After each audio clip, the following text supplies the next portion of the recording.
Greetings all you movie junkies and entertainment lovers, and welcome to another ranked video. Today we're going to be taking a look at the Planet of the Apes franchise. And at the time of this recording, we are about roughly 2 weeks away from the release of the newest entry of the franchise, Kingdom of the Planet of the Apes. So I thought, what better way to anticipate the new film by going back and ranking all of the previous entries from worst to best. And before I continue, as I always point out, it's important to remember this is just my personal list of the way that I would rank the Planet of the Apes films.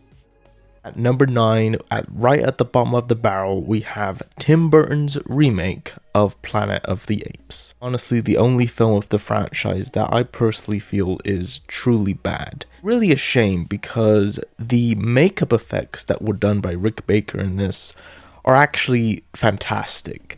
I would even go as far as to say they're practically on par with some of the motion capture we see in the more recent films. I mean, they're just brilliant. Practically everything else about this movie sucks. And the way that the story is framed and the way that they try to sort of inject humor into it is so odd, and it just doesn't work. They try and do things that are very different from the original series of films, increasingly frustrating film and just not a fun experience. But it's a shame because I believe this was actually my introduction to the franchise. This was the first one I saw when I was very, very young. And again, it's a shame because visually it's very good. The makeup effects by Rick Baker are fantastic, but just all the other elements, in my opinion, just don't gel well together. It doesn't fall into place. The ending is completely laughable and ridiculous. It's just a shame. There's a lot of wasted potential. They could have made something that could have been very faithful whilst not being completely like the original movie, but they just didn't execute it very well. So that's the Planet of the Apes remake at number 9. And then at number 8, we have Battle for the Planet of the Apes. This, of course, was the final chapter of the original series of films, and it is very much a kind of disappointing ending to the original series overall. I don't think this is as terrible as some people make it out to be, but I definitely think it was overall kind of a lackluster finale for the original series, but I do personally quite enjoy this one. A lot of people are very mixed on the ending. I did an ending where you could kind of interpret it as being one thing or another thing. It just doesn't bring the story together in a way that it really deserved, especially with how great, the other films were and how well crafted of a story it was overall, going for all the different sequels. So I don't think it's a truly terrible film, but compared to a lot of the other ones, it is rather lackluster. So that's Battle for the Planet of the Apes at number 8. At number 7, we have Conquest of the Planet of the Apes. This one is definitely kind of mixed when it comes to the overall kind of perception on it. A lot of people think this is one of the weaker ones. A lot of people think this is one of the best ones. I personally think this one is really great. And the newer films in particular, the Caesar trilogy, lends a lot to, of course, this one, and there's a lot of elements when you go back and watch this one that were carried over, particularly I would say like Rise of the Planet of the Apes. It's probably one of the most darkest Planet of the Apes films, if not the darkest of the Planet of the Apes films. And for some people, some of that sort of darkness, that brutality of it might be going a little bit too far. Personally, for me, that's what I quite like about it. A lot of really great memorable moments, and again, a lot of the newer films, like I said, have a lot to lend to this one in a lot of ways. So that's Conquest of the Planet of the Apes at number 7.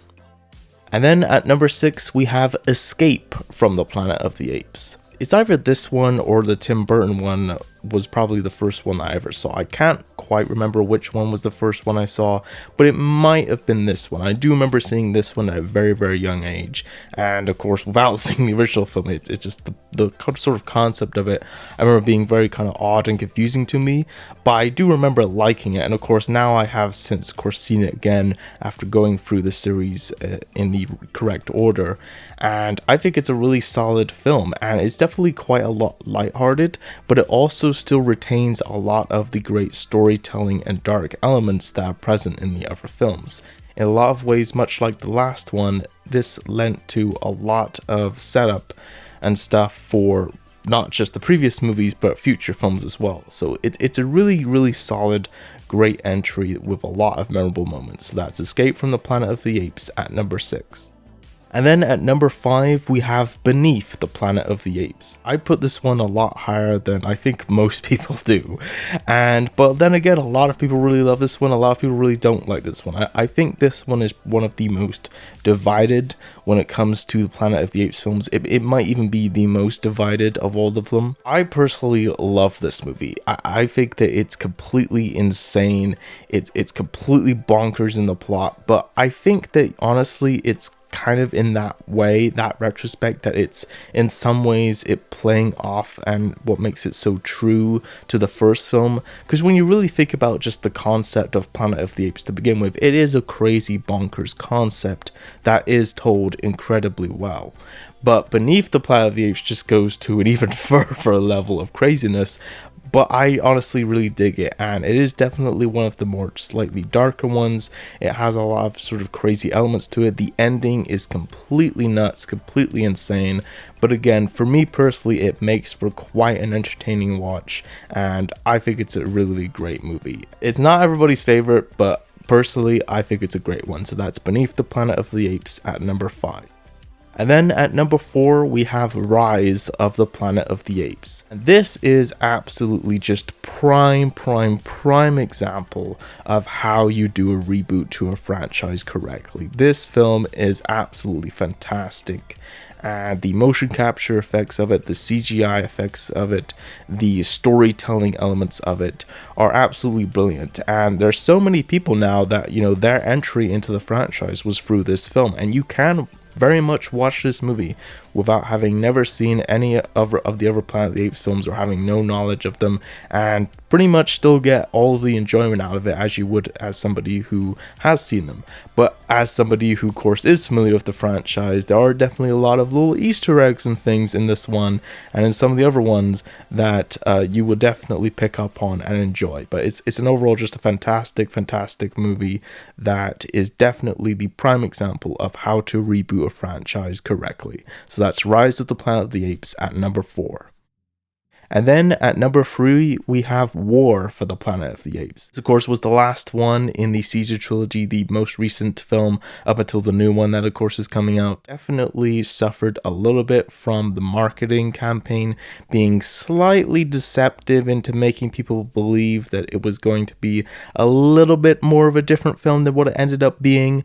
But for what it is, I think it is just absolutely incredible, and it does an absolutely amazing job of ending off this story in a way that I thought was just incredibly satisfying. A lot of people kind of referred to it as a remake of The Great Escape, but with apes, which in a lot of ways is kind of a good way to refer to it as, especially in terms of just the motion capture and CGI. You just forget that you're not watching real apes. It just completely gets sucked into the story, and you don't think about the fact that you are watching effects, that you are watching motion capture. You just get completely wrapped up in the story. Even today, with the amount of CGI and stuff that we get, that is something that is not easy to do. And even now, it's still, film is still impressive, even, you know, more than 5 years later. And I thought it was an incredible end to the trilogy. It's a fantastic film. So that's War for the Planet of the Apes at number 3. And then at number 2, we have Dawn of the Planet of the Apes. This is my personal favorite of the previous trilogy, and of course was the first chapter directed by Matt Reeves. And this film is just incredible. Make the newer Planet of the Apes films incredible to me. The action sequences of it are fantastic. The ending climax is fantastic.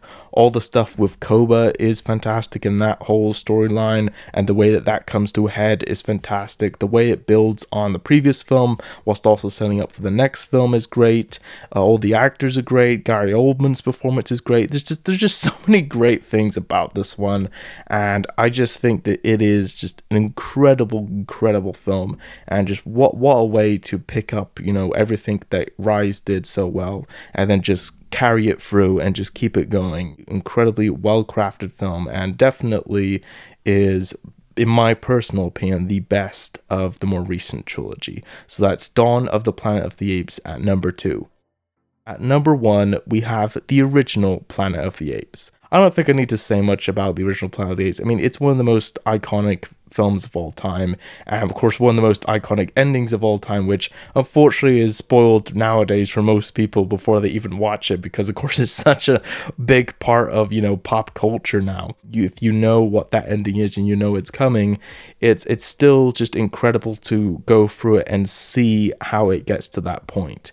And the makeup effects on the apes, although it might not be as impressive as some of the motion capture in some of the more recent films, it still does look incredibly well, and you still get just completely captured in and sucked in with the story the way that, you know, audiences did back in 1968. Can't say that about a lot of films that came out back then, that, you know, they truly just, the story just still works as well as it did now as it did all those years ago. And I think all these other ape movies just wouldn't be as good if it were not for this original film, because they all have to just build on the greatness of what this movie was able to accomplish. And I think it's one of the greatest movies of all time. I think it's definitely the best of the franchise, and it's just an amazing movie and one of my all-time favorites. So that's the original Planet of the Apes at number 1. So there you go, guys. That was the way that I would rank the Planet of the Apes franchise. Feel free to jump in the comments down below and let me know how you would rank the Planet of the Apes franchise. And if you're watching this after the newest film came out, feel free to jump in the comments down below and let me know what you thought of the newest one. So thanks for watching, you guys. Until next time, be sure to consume as much entertainment as humanly possible, and I will see you in the next video.